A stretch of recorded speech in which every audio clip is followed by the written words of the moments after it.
क्या आपने कभी सोचा है कि कुछ पलों की खुशी आपकी ज़िंदगी में कभी ना भूलने वाले कदमों की शुरुआत बन सकती है।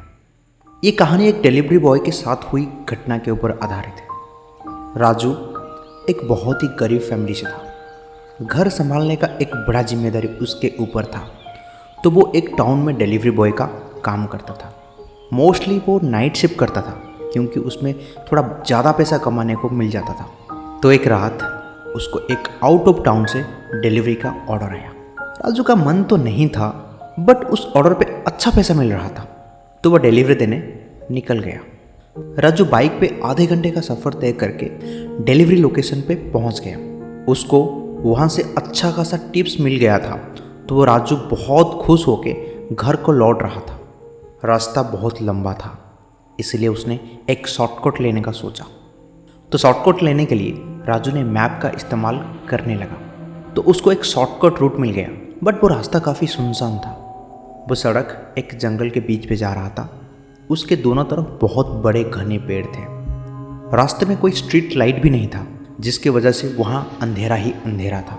दूर दूर तक कोई गड्डी या इंसान का नामो निशान नहीं था। वो रास्ता राजू के लिए बिल्कुल नया था, पर वो घर जल्दी पहुँच जाएगा ये सोच के वो उस रास्ते पे चल पड़ा। राजू को अच्छा टिप्स मिलने की खुशी था, और ये सोचते सोचते वो उस कच्चे रास्ते में बहुत आगे तक चले जाने के बाद उसको एक ढाबा दिखा। तब उसको भूख भी लग रहा था। तब रात के करीब 11 बज गए थे। वो उस ढाबे पे खाना खा के घर के तरफ उस रास्ते पे निकल गया। थोड़ी ही आगे गया ही था, उसके सामने अचानक एक लड़की आ गई। वो लड़की देखने में इतनी खूबसूरत थी कि कोई इंसान उसको अनदेखा नहीं कर सकता था। तो उसी वक्त वो लड़की राजू को मदद मांगने लग गई।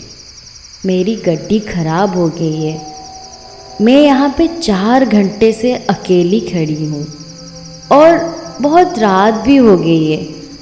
क्या आप मुझे मेरे घर तक लिफ्ट दे देंगे प्लीज़? राजू उसके चेहरे से आंखें ही नहीं हटा पा रहा था, मानो जैसे वो विमोहित हो गया हो। तो राजू उस लड़की को लिफ्ट देने के लिए तैयार हो गया और पूछा कि आपका घर यहाँ से कितना दूर है। तो वो लड़की बोलने लग गई, मेरा घर यहाँ से 4 किलोमीटर दूर है। तो राजू ने बोला, ठीक है, मैं आपको आपके घर तक छोड़ दूंगा। तो वो लड़की आके राजू के बाइक पे बैठ गई। राजू ने उस लड़की का नाम पूछा, तो लड़की ने बोली कि उसका नाम प्रीति है। उस बीच राजू ने प्रीति को बोला कि मैं एक डिलीवरी बॉय का काम करता हूँ, और रास्ते पे आते वक्त एक ढाबे पे रुका था और वहाँ का खाना बहुत ही स्वादिष्ट था। क्या आपको भूख नहीं लग रहा है? तो ये सुन के प्रीति बोली, भूख तो मुझे भी बड़ी जोर की लग रही है। तो राजू बोला कि हाँ बिल्कुल, तुम 4 घंटे से वहाँ वेट जो कर रही थी। अच्छा चलो बताओ, तुम्हें क्या खाने का मन कर रहा है? ये पूछते ही वो लड़की एक भयानक आवाज़ में बोलने लगी, इस वक्त तो मैं सिर्फ तुम्हारा खून पीना चाहती हूँ। इतना सुनने के बाद खौफ के मारे राजू ने बाइक वहीं पे रोक दी और पीछे मुड़ के देखा तो उसके पाँव के नीचे से ज़मीन निकल गई। बाइक के पीछे कोई नहीं था। राजू डर के मारे अपना फ़ोन निकाला तो वो भी ऑफ था। राजू ने अपना बाइक स्टार्ट किया और बहुत तेज़ी से चलाने लग गया।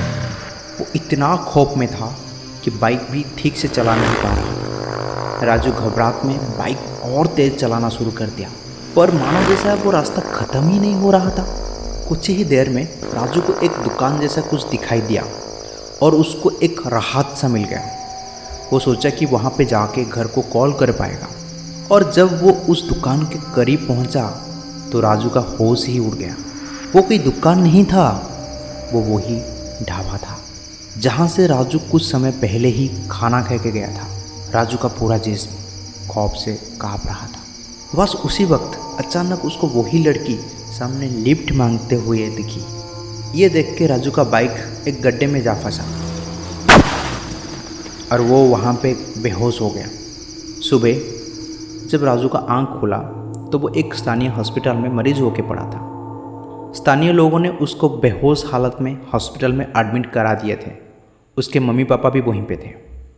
राजू को गांव वाले से पता चला कि कुछ साल पहले एक बहुत ही खूबसूरत लड़की का उस रास्ते पे लिफ्ट मांगने के कारण मौत हो गई थी। और उस दिन से जो भी उस रास्ते रात को जाता है वो लड़की उनको लिफ्ट मांगती है। और उस इंसिडेंट के बाद राजू ने नाइट शिफ्ट का काम करना बंद कर दिया। तो आप अगर कभी ऐसे सुनसान रास्ते पे रात को जा रहे हैं तो कभी किसी को लिफ्ट ना दें, वरना ऐसा घटना आपके साथ भी हो सकता है।